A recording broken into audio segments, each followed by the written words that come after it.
Hello students, आज हम NCERT की हिंदी की 9वीं कक्षा की पाठ्य पुस्तक गंगा के पाठ 1 दो बैलों की कथा के प्रश्न उत्तर करेंगे। पिछली वीडियो में हमने इस पाठ को पढ़ा व समझा था। अगर किसी बच्चे ने वह वीडियो नहीं देखी है तो आप चैनल पर जाकर पहले उस वीडियो को जरूर देख लें ताकि आप इस पाठ के सभी प्रश्न अच्छे से समझ पाएं।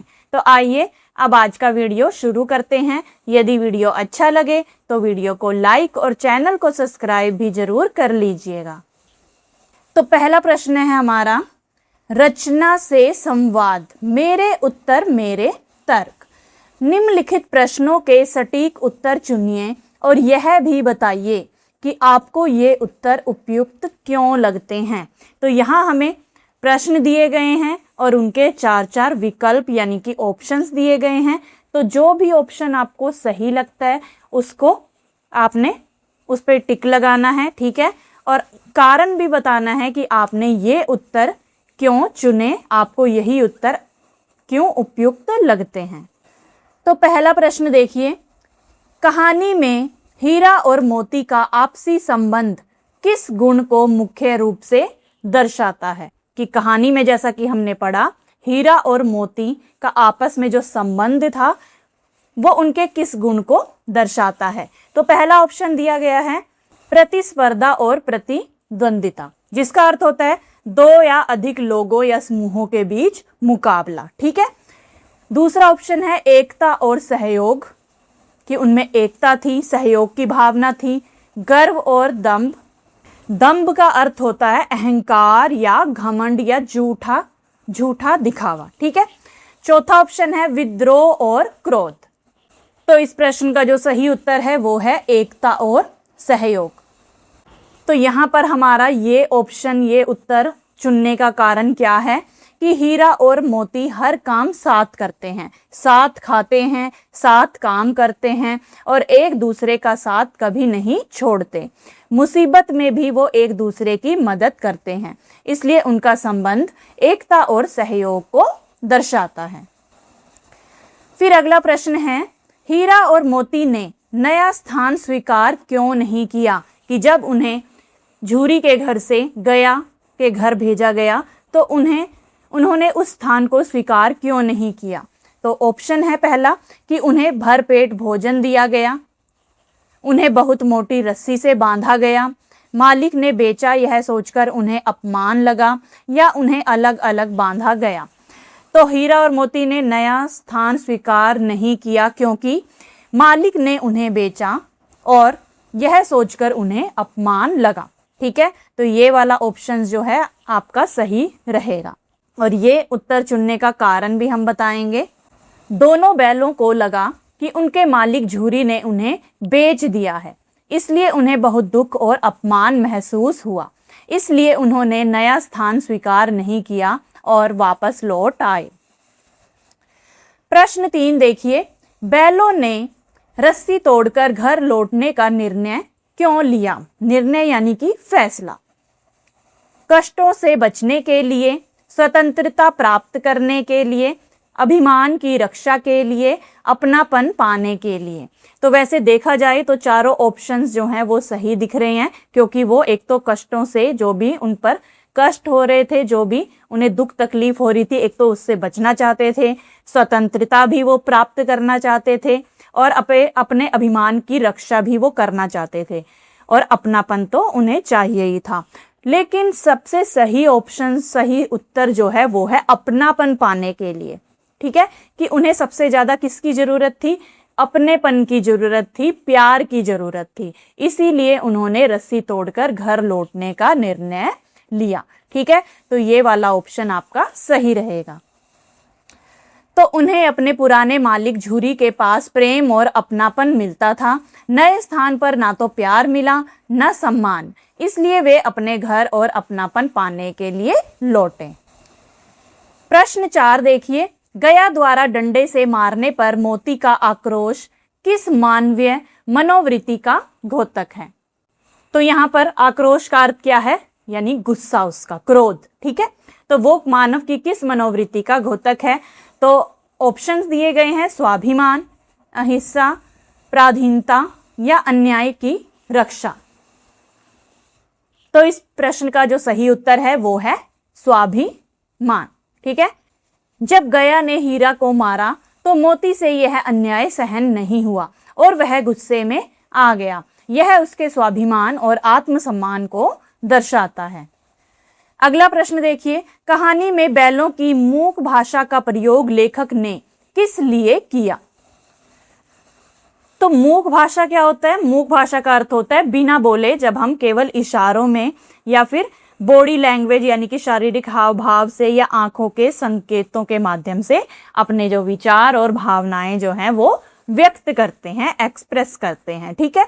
तो कहानी में बैलों की मूक भाषा का प्रयोग लेखक ने किस लिए किया है? तो ऑप्शन है कहानी को रोचक बनाने के लिए, मनुष्य जैसी चेतना दिखाने के लिए, संवादों को छोटा रखने के लिए या कथा में हास्य उत्पन्न करने के लिए। तो आपके चारों ऑप्शन में से जो सही उत्तर है वो है मनुष्य जैसी चेतना दिखाने के लिए। लेखक ने दिखाया है कि बैल बिना बोले भी एक दूसरे की भावनाएं समझते हैं। इससे यह स्पष्ट होता है कि उनमें भी मनुष्य जैसी समझ और भावनाएं हैं। अब अगला प्रश्न देखिए, प्रश्न 6, दो बैलों की कथा को यदि स्वतंत्रता आंदोलन से जोड़ें तो हीरा और मोती किसके प्रतीक हो सकते हैं? तो ऑप्शन है भारत पर अंग्रेजों के क्रूर और अन्यायपूर्ण शासन के, स्वतंत्रता संग्राम में पशुओं के योगदान के, सत्याग्रह और अहिंसा के आंदोलन के, या स्वतंत्रता के लिए भारतीय जनता के संघर्ष के। तो इस प्रश्न का जो सही उत्तर है वो है स्वतंत्रता के लिए भारतीय जनता के संघर्ष के, कि स्वतंत्रता को पाने के लिए जो भी भारतीय जनता ने संघर्ष किए थे, स्ट्रगल किए थे। हीरा और मोती अन्याय सहते हैं, फिर विद्रोह करते हैं और स्वतंत्र होने की कोशिश करते हैं। यह भारत की जनता के आजादी के संघर्ष का प्रतीक है।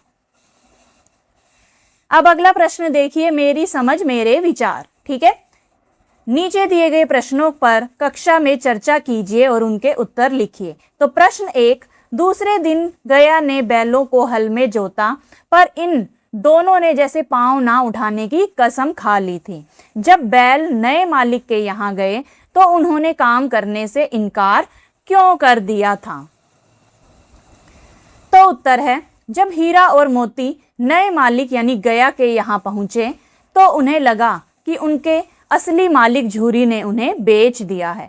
इससे उन्हें गहरा दुख और अपमान हुआ। वहां उन्हें मार पीट और सूखा भूसा मिलता था। कहां पर? नए घर में, नए मालिक के पास। जबकि झूरी के यहाँ प्यार और अच्छा भोजन मिलता था। इसलिए उन्होंने विरोध जताने के लिए काम करने से इनकार कर दिया। फिर अगला प्रश्न देखिए, प्रश्न 2, गांव के इतिहास में यह घटना अभूतपूर्व ना होने पर भी महत्वपूर्ण थी। बैलों का घर लौट आना कोई साधारण घटना नहीं है। कैसे? संकेत भी दिया गया है। वे क्यों लौट आए? उनके और झूरी के मन में कौन कौन से भाव रहे होंगे? क्या वास्तविक जीवन में भी ऐसा होता है? आदि। तो बच्चों, यहाँ पर अभूतपूर्व का क्या अर्थ है? जो पहले कभी ना हुआ हो या जो पहले कभी घटित ना हुआ हो। ठीक है। तो गांव के इतिहास में यह घटना अभूतपूर्व ना होने पर भी महत्वपूर्ण क्यों थी, हमें यही बताना है। तो उत्तर है बैलों का घर लौट आना साधारण घटना नहीं है, क्योंकि इसमें गहरा प्रेम और अपनापन झलकता है। हीरा और मोती नए मालिक के यहाँ इसलिए नहीं रहे क्योंकि वहाँ उन्हें मार पीट और अपमान सहना पड़ा, जबकि झूरी के पास उन्हें प्यार मिलता था। उनके मन में अपने पुराने घर के लिए स्नेह था, इसलिए वे कठिन रास्ता तय करके लौट आए। झूरी उन्हें देखकर बहुत खुश हुआ और बैलों की आंखों में भी प्रेम दिखाई दिया। यह घटना बताती है कि जानवरों में भी भावनाएं और निष्ठा होती है। वास्तविक जीवन में भी कई जानवर अपने मालिक के प्रति वफादार होते हैं, यानी कि असल जिंदगी में भी कई जानवर जो हैं वो अपने मालिक के प्रति वफादार होते हैं। जैसे कि आप देखते होंगे, आप घर में अगर कुत्ते को पालते हैं, ठीक है, तो वो अपनी वफादारी जो है, अगर आप उससे प्रेम करते हैं तो वो अच्छे से अपनी वफादारी जो है वो निभाता है। या कोई और जानवर अगर आप पाल लेते हैं, गाय पाल लिया आपने, ठीक है, बिल्ली पाल ली, ठीक है, अगर आप उन्हें प्रेम दे रहे हैं तो वो आपके प्रति वफादारी दिखाते हैं।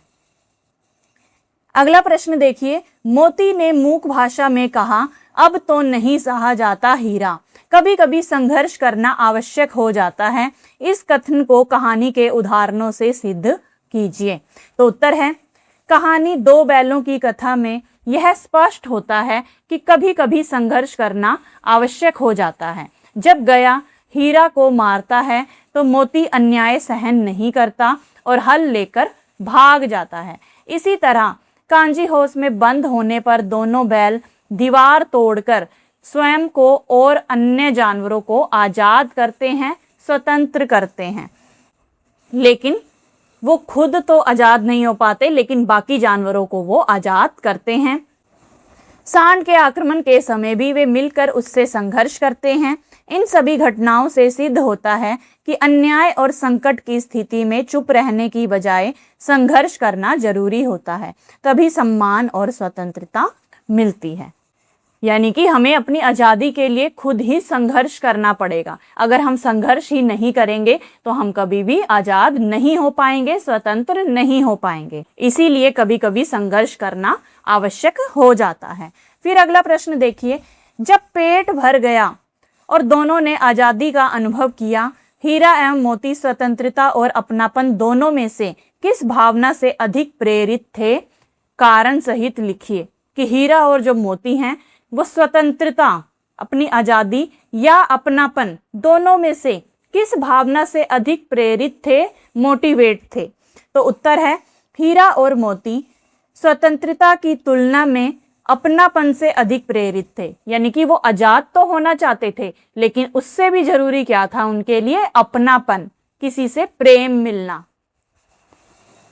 यद्यपि उन्हें आजादी मिल गई थी और वे खेतों में घूमकर आनंद ले रहे थे, फिर भी उनका मन अपने पुराने मालिक झूरी के पास ही लगा रहा। उन्हें वहां का प्रेम, स्नेह और सम्मान याद आता रहा। इसलिए वे भटकते रहने की बजाय अंत में अपने घर लौट आए। इससे स्पष्ट होता है कि उनके लिए केवल स्वतंत्र होना ही महत्वपूर्ण नहीं था, बल्कि प्यार और अपनापन अधिक मूल्यवान था।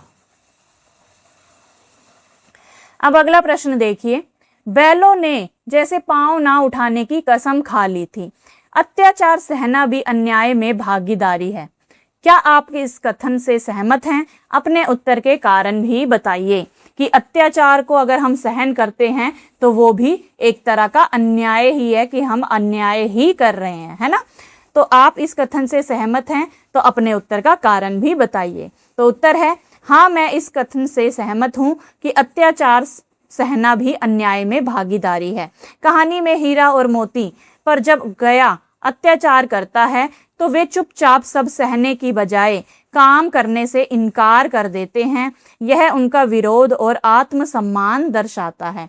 यदि वे बिना विरोध के सब सहते रहते तो अत्याचार और बढ़ जाता, कि अगर वो विरोध नहीं करते तो उन पर अत्याचार होता ही रहता। इसी प्रकार जीवन में भी यदि हम अन्याय के खिलाफ आवाज नहीं उठाते तो गलत करने वालों का हौसला बढ़ता है। इसलिए अन्याय का विरोध करना जरूरी है ताकि न्याय और सम्मान बना रहे। फिर अगला प्रश्न देखिए, बहुत दिनों साथ रहते रहते दोनों में भाईचारा हो गया था।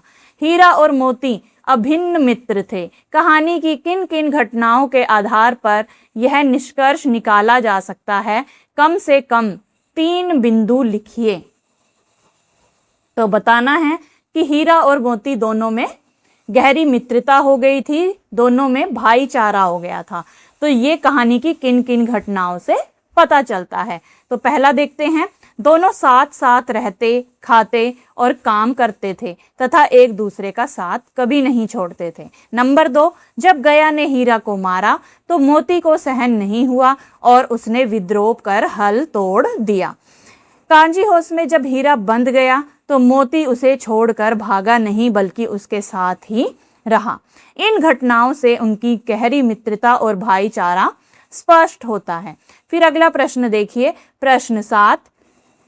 उसी समय मालकिन ने आकर दोनों के माथे चूम लिए। कहानी में मालकिन और छोटी लड़की दोनों के व्यवहार की तुलना कीजिए। छोटी लड़की जो भैरव की बेटी थी और कहानी की मालकिन यानी कि कहानी में जो झूरी मालिक था उसकी पत्नी।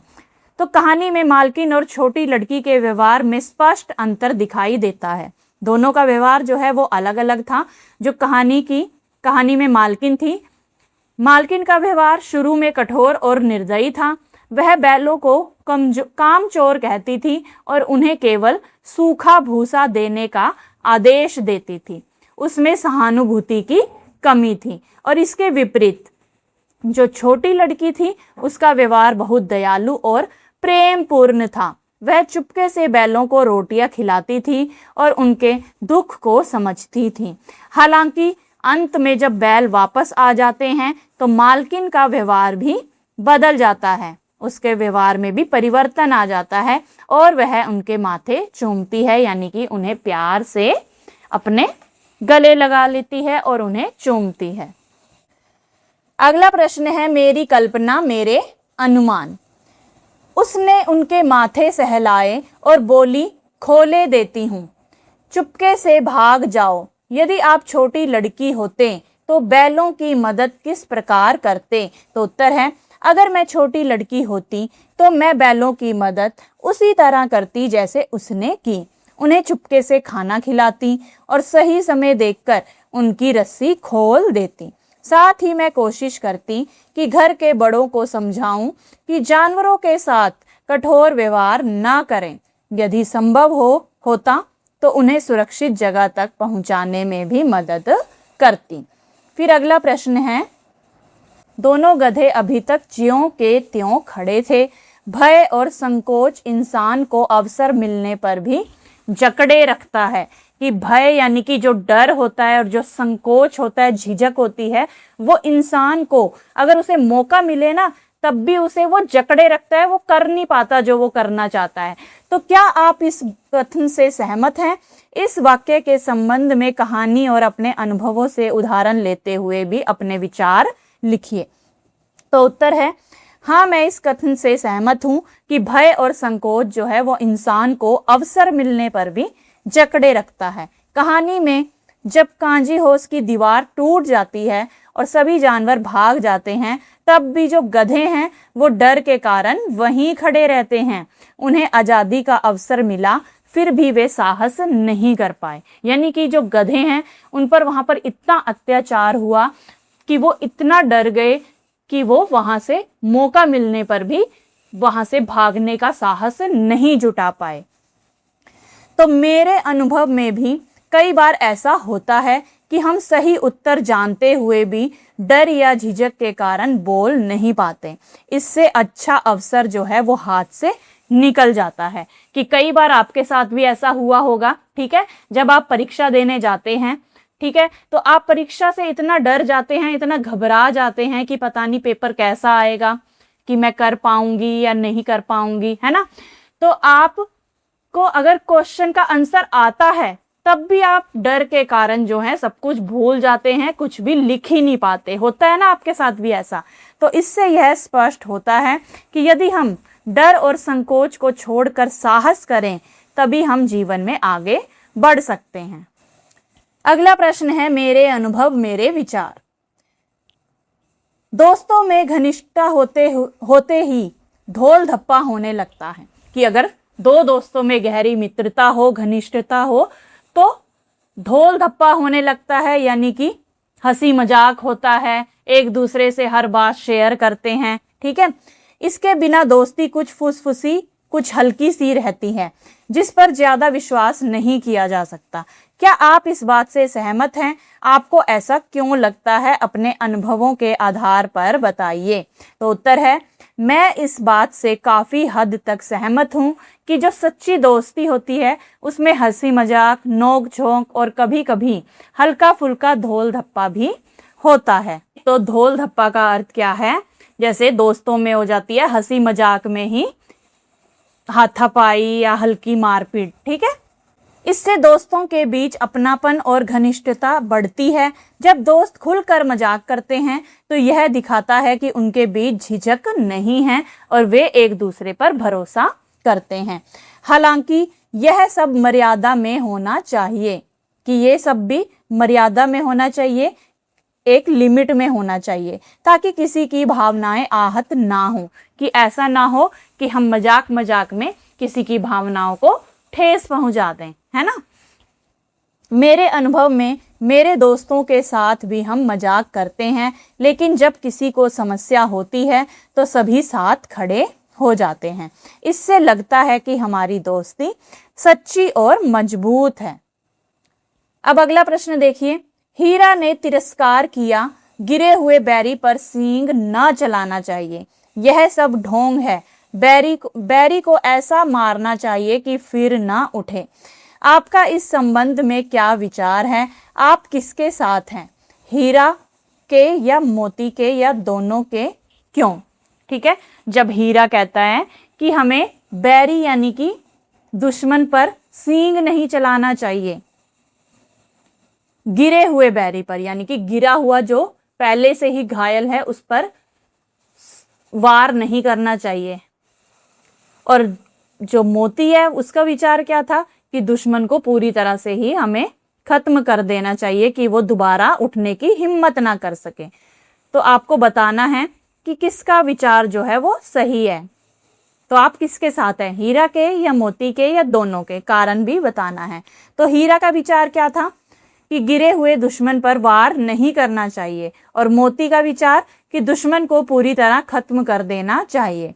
तो मेरा विचार है कि मैं हीरा के विचार से अधिक सहमत हूं। और कारण क्या है कि यह मानवता और नैतिकता को दर्शाता है। गिरे हुए या कमजोर पर वार करना गलत है। क्षमा और संयम ही सच्ची ताकत है। हालांकि आत्मरक्षा के लिए कभी कभी कठोर कदम उठाना भी जरूरी हो जाता है, ठीक है। जैसा कि आपने युद्ध में भी देखा होगा कि जो वीर योद्धा होता है वो क्या कहता है कि हमें कभी भी निहत्थे पर, जो जिसके पास लड़ने के लिए, युद्ध करने के लिए कोई भी हथियार ना हो, उस पर वार नहीं करना चाहिए, है ना। अगला प्रश्न देखिए। हम और तुम इतने दिनों तक साथ रहे, आज तुम विपत्ति में पड़ गए तो मैं तुम्हें छोड़कर अलग हो जाऊं? क्या कभी आपने किसी विपत्ति या चुनौती का सामना अपने किसी मित्र या परिजन के साथ मिलकर किया है? उस घटना के विषय में बताइए, ठीक है। तो कहानी में एक वाक्य दिया गया है कि हम और तुम इतने दिनों तक साथ रहे। जब मोती कहता है, जब हीरा जो है वहीं पर कांजी होश में ही बंधा रह जाता है कि हम इतने दिनों तक साथ रहे और आज तुम अगर मुसीबत में हो, मुश्किल में हो, तो मैं तुम्हें छोड़कर भाग जाऊं। यानी कि वो मुश्किल समय में भी मोती अपने दोस्त हीरा को छोड़कर नहीं भागता। तो क्या कभी आपने किसी विपत्ति, मुश्किल में या चुनौती का सामना अपने किसी मित्र या परिजन के साथ मिलकर किया है? उस घटना के बारे में ही आपको इस प्रश्न के उत्तर में बताना है। तो उत्तर है हाँ, मैंने भी एक बार अपने मित्र के साथ कठिन परिस्थिति का सामना किया। परीक्षा के समय मेरे एक मित्र की तबीयत अचानक खराब हो गई। वह बहुत चिंतित था कि वह तैयारी पूरी नहीं कर पाएगा। उस समय मैंने उसकी मदद की, उसे अपने नोट्स दिए, महत्वपूर्ण प्रश्न समझाए और उसका हौसला बढ़ाया। हम दोनों ने मिलकर तैयारी की। अंत में उसने परीक्षा अच्छे से दी और अच्छे अंक भी प्राप्त किए। इस घटना से मैंने सीखा कि सच्ची मित्रता वही होती है जो मुसीबत में साथ निभाए, जैसे हीरा और मोती ने निभाया। अब अगला प्रश्न देखिए। विधा से संवाद, कहानी की पड़ताल। कहानी ऐसी रचना है जिसमें जीवन के किसी एक अंग या किसी एक मनोभाव को प्रदर्शित करना ही लेखक का उद्देश्य रहता है। उसके चरित्र, उसकी शैली, उसका कथा विन्यास सभी उसी एक भाव को पुष्ट करते हैं। कोई कहानी वास्तविक या काल्पनिक घटनाओं पर आधारित हो सकती है और इसमें वास्तविक या काल्पनिक पात्र भी शामिल हो सकते हैं। आप कहानी लेखन की इस प्रक्रिया को ध्यान में रखते हुए एक कहानी का शीर्षक चुनिए और दिए गए मुख्य बिंदुओं को पूरा कीजिए। अब जैसे आप यही कहानी ले लीजिए, दो बैलों की कथा, ठीक है। इसी कहानी को ध्यान में रखते हुए हम इन सभी का उत्तर देंगे। तो शीर्षक और लेखक कौन है, तो यहां पर हम लिख देंगे, जैसे शीर्षक है हमारा दो बैलों की कथा, ठीक है। और लेखक कौन है, लेखक हैं मुंशी प्रेमचंद। अब अगला पॉइंट क्या होना चाहिए, शीर्षक हो गया, लेखक हो गया, उसके बाद विषय, क्रिया, कार्य, परिवेश, देश काल और मुख्य विचार क्या हो, चरित्र पात्र क्या हो, परिणाम क्या हो, ठीक है। तो इन्हीं से क्या है, एक कहानी जो है वो पूर्ण होती है। तो इस तरह से आप लिखेंगे, शीर्षक हो गया हमारा दो बैलों की कथा और लेखक मुंशी प्रेमचंद। विषय हो गया, इस कहानी का मुख्य विषय मित्रता, निष्ठा, प्रेम और स्वतंत्रता की भावना है। क्रिया कार्य, क्रिया कार्य क्या क्या है कि हीरा और मोती का झूरी के साथ रहना, गया के यहाँ भेजा जाना, वहां अत्याचार सहना, घर वापस भागकर आना, कांजी हाउस में बंद होना और भागना, अंत में अपने घर लौट आना। और परिवेश, देश काल और मुख्य विचार क्या है, परिवेश क्या है कि ग्रामीण जीवन यानी गांव का वातावरण दिखाया गया है। मुख्य विचार प्रेम, अपनापन और स्वतंत्रता हर जीव के लिए आवश्यक है। चरित्र पात्र, चरित्र पात्र कौन कौन से हैं, उसमें हीरा हो गया सहनशील और समझदार, मोती उग्र और स्वाभिमानी, झूरी दयालु मालिक और झूरी की पत्नी कठोर और निर्दयी स्वभाव वाली, गया कठोर व्यक्ति और छोटी जो लड़की थी कहानी में दयालु और सहानुभूति पूर्ण थी। और परिणाम, अंत में हीरा और मोती अपने असली मालिक झूरी के पास लौट आते हैं और उन्हें फिर से प्यार और सम्मान मिलता है, ठीक है। तो इसी तरह से आपको यहाँ खाली जगह में उन्हें लिखना है। फिर अगला प्रश्न देखिए, कहानी का सौंदर्य।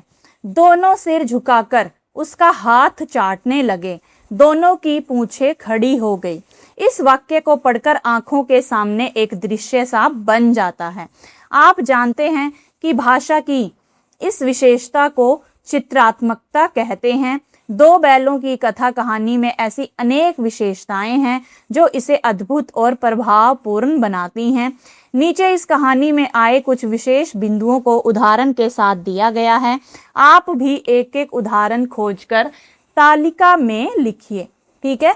तो यहाँ हमें विशेषता दी गई है, चित्रात्मक भाषा हो गया, संवादात्मकता हो गया, विरोधाभास हो गया, ठीक है, और व्यंग्य हो गया, संघर्ष हो गया, अतिशयोक्ति और संदेह या उलझन, ठीक है। तो ये तो होगी विशेषता, और विशेषता का अर्थ भी बताना है, फिर एक उदाहरण देना है, दूसरा उदाहरण देना है, ठीक है। एक उदाहरण आपको दिया गया है, आपको दूसरा उदाहरण जो है वो खुद से लिखना है। तो एक एक करके देखते हैं।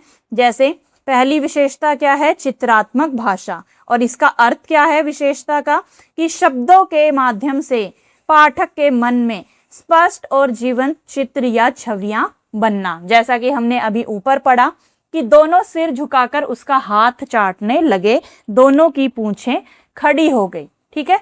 तो जब झूरी उन्हें सहला रहा होगा हीरा और मोती को, तो दोनों उसके हाथ चाटने लगते हैं और दोनों अपनापन पाकर जो है वो अपनी पूंछें जो है वो खड़ी कर देते हैं, ठीक है, यानी कि उन्हें बहुत ही अच्छा फील होता है। तो वो चित्र जो है एकदम से हमारी आंखों के सामने जो है बन जाता है, हम इमेजिन करने लगते हैं। तो उदाहरण, घुटने तक पांव कीचड़ से भरे हैं, ये हो गया पहला उदाहरण। और दूसरा है, सहसा घर का द्वार खुला और वही लड़की निकली, ठीक है। तो अब अगला दिया गया है संवादात्मकता विशेषता। तो ये क्या है, कथ्य को आगे बढ़ाने के लिए, कथ्य यानी कहानी को आगे बढ़ाने के लिए पात्रों के विचार, भाव आदि व्यक्त करने के लिए बातचीत और संवादों का प्रयोग। कि जो भी कहानी को आगे बढ़ाने के लिए हम बातचीत करते हैं, डायलॉग्स बोलते हैं, वही होता है संवादात्मकता। ठीक है, जैसे मर जाऊंगा पर उसके काम तो ना आऊंगा। अब दूसरा उदाहरण आपको यहां पर खुद से लिखना है। तो जैसे आप लिख सकते हैं, अब तो नहीं सहा जाता हीरा, यानी मोती जो है वो हीरा से कह रहा है कि अब तो सहा नहीं जाता। ठीक है, तो ये भी एक प्रकार का डायलॉग है, संवाद है जो हीरा और मोती के बीच में हो रहा है। ठीक है, फिर अगली विशेषता है विरोधाभास। इसका क्या अर्थ होता है? एक ही प्रसंग या रचना में दो विपरीत या परस्पर विरोधी बातें एक साथ मौजूद होना। ठीक है, कि दो बातें जो हैं एक साथ मौजूद होना, वो भी एक दूसरे के विपरीत। जैसे पहला उदाहरण देखिए, झूरी बैलों को देखकर स्नेह से गदगद हो गया। झूरी की स्त्री ने बैलों को द्वार पर देखा तो जल उठी। अब देखिए दो बातें होगी ना, झूरी जो है वो तो अपने बैलों को देखकर खुश हुआ, ठीक है, और जो झूरी की पत्नी है वो अपने बैलों को देखकर जल उठी। तो दो विपरीत स्थितियां होगी यहां पर, है ना। तो अब दूसरा उदाहरण हमें यहां पर लिखना है कि एक और हीरा और मोती अपने मालिक झूरी के पास सुख और प्यार से रहते हैं। ठीक है, और वहीं दूसरी ओर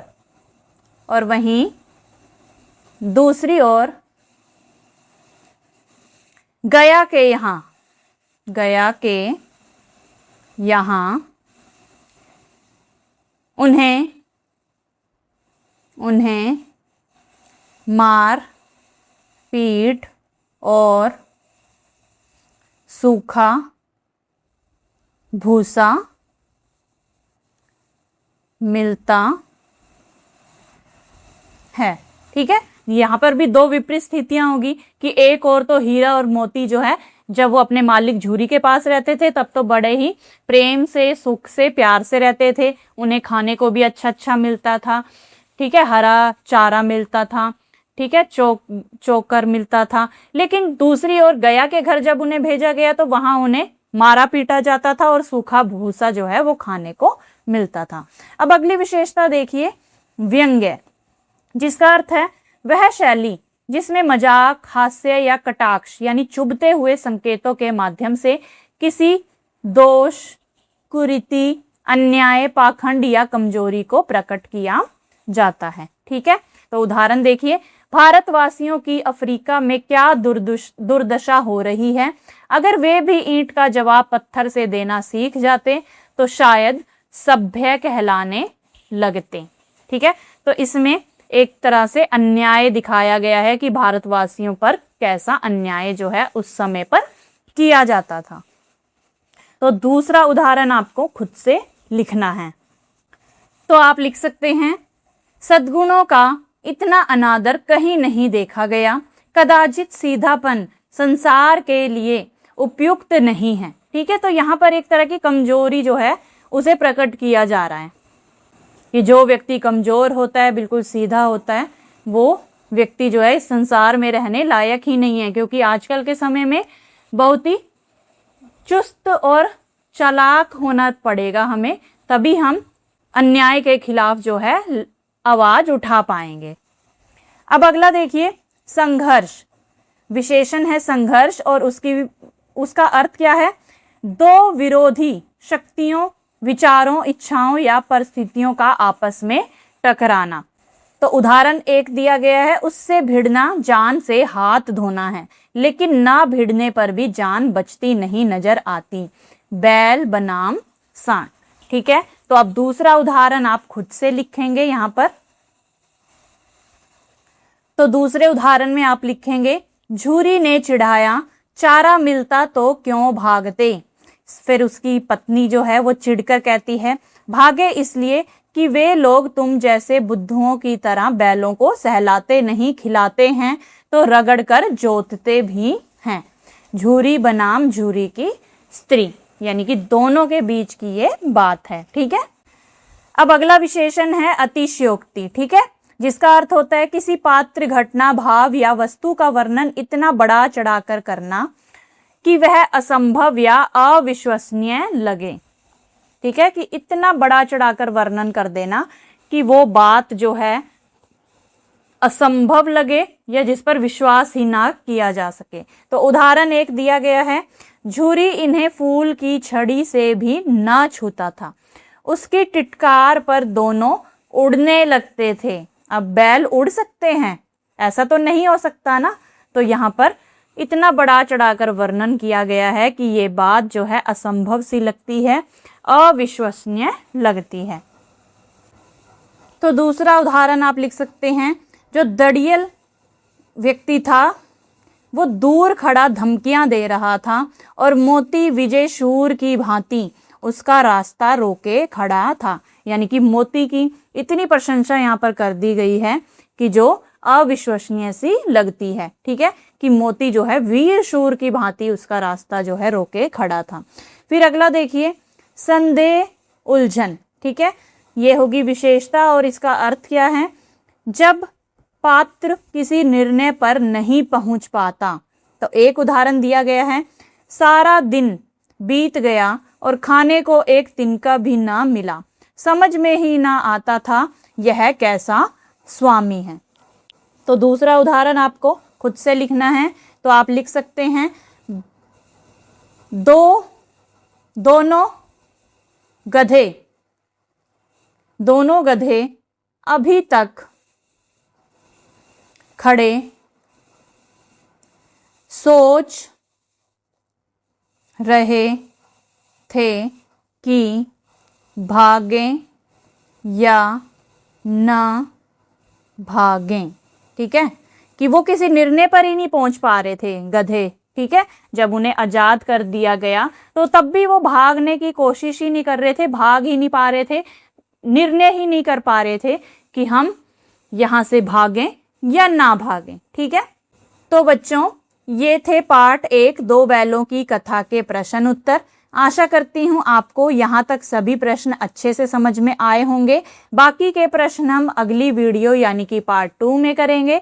तो मिलते हैं अगली वीडियो में, तब तक के लिए नमस्कार।